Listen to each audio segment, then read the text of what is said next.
If you've ever felt like you and your partner fight about the same things over and over again without making any progress, you're not alone. This is by far the biggest complaint that I hear as a couples therapist. And that's why in this video, I'm going to share with you one of my favorite strategies for effectively negotiating with your partner or spouse. And that is to treat your partner like the solution, not the problem. Let's dive in. I'm Cameron. I'm a licensed therapist, wife, and mother.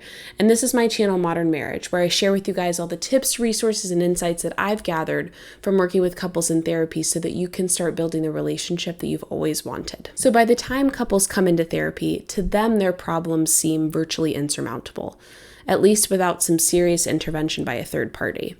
However, what I've come to notice is that what we often think are the real problems in our relationships, the content of what we fight about, like finances or parenting or household responsibilities or sex, are not the actual problem. It's the way couples fight, not necessarily what they fight about, that is the issue.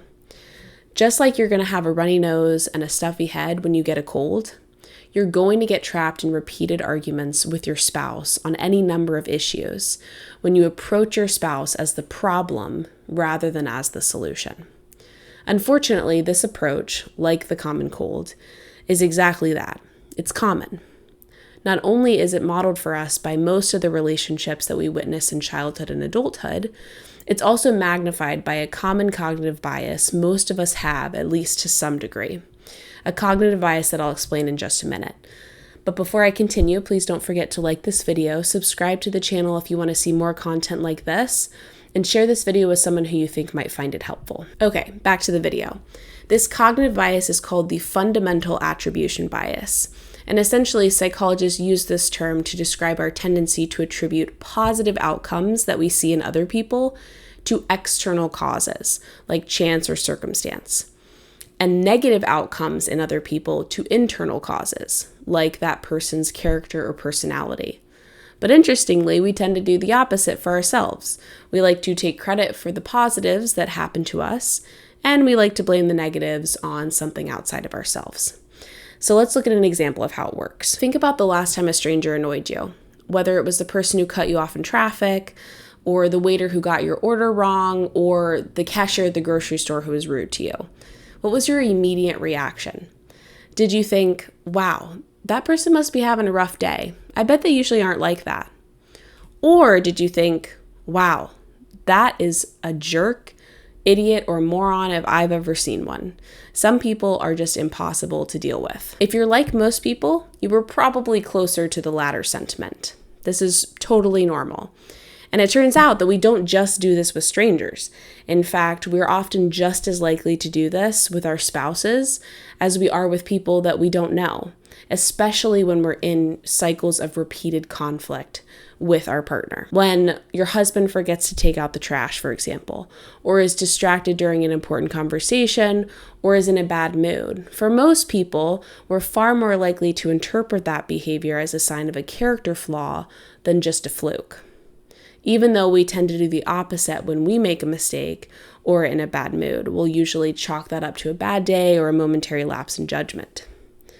So since our brains are primed to see problem behaviors in others as evidence of a moral weakness, successful negotiation with your spouse will likely require conscious effort to do the opposite. And although it certainly takes sustained effort, the way to do this is pretty simple. You only ever approach your spouse as the solution rather than as the problem. In other words, when you have a complaint about something to do with the relationship, you raise the issue as something external that your spouse has valuable insight into and that you respect your spouse's judgments about. Here are the 3 steps in more detail on exactly how to do that. Number 1, externalize the problem. As much as possible, try to think about the issue as something that is outside of both you and your husband so that you guys can be on the same team fighting it together, rather than an issue that is internal to your husband's character or personality or his way of living. This protects against getting trapped in the blame game. The natural response to being blamed, after all, is to become defensive, since blame is a psychological attack of sorts. So by speaking about the problem as something external that you two can address together, your spouse will be far less likely to be defensive and shut down or get angry. So for example, if you're upset that your husband has been getting home late from work, instead of saying, "You're never home on time anymore. Do you not care about having dinner together?" You could try to say something like, "I've been missing our family dinners a lot. Would you help me figure out a way that we can get back to a more consistent schedule for evenings together?" Number 2, act as if your partner has valuable insights that could help you solve the problem. When you ask for help with the external problem, the question needs to be a genuine one, rather than simply a setup for you to tell your spouse how he needs to change. In other words, you want to be genuinely curious as to how your spouse thinks you two can address the problem together, since 2 perspectives tend to be a lot more valuable than just one. Plus, the solution needs to work for both of you if it's going to be sustainable. So if you're both coming up with a solution together, chances are you're going to get buy-in from both of you for a much longer period of time. And number 3, approach the negotiation with the goal to find a shared solution that you both like more than what either of you thought up on your own. You can do this by respecting your partner's judgments and perspectives, especially where they differ from your own, at least as much as you respect your own judgments. For example, if your husband has been missing family dinners, from your perspective, that's likely really disruptive, not just to your time together, but time with the kids too. Perhaps you want regular family dinners to be a routine that acts like a glue to keep the family together. However, from your husband's perspective, his erratic schedule may have to do with increased pressures at work that aren't that easy to work around.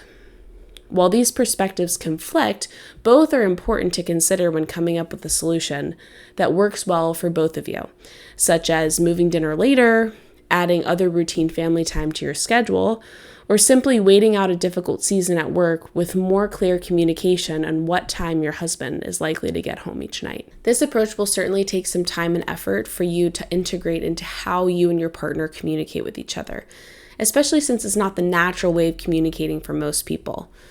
But I promise that it is well worth the effort, as it not only gives you a way to actually resolve issues so that you don't keep fighting about the same things over and over, but also reduces the overall amount of conflict that you two are going to have, since your approach to resolving problems won't cause more problems in and of themselves. Okay, guys, what did you think? Does this align with your experiences of negotiation in close relationships? Let me know your thoughts in the comments below. And until next time, I'm Cameron, and this is Modern Marriage.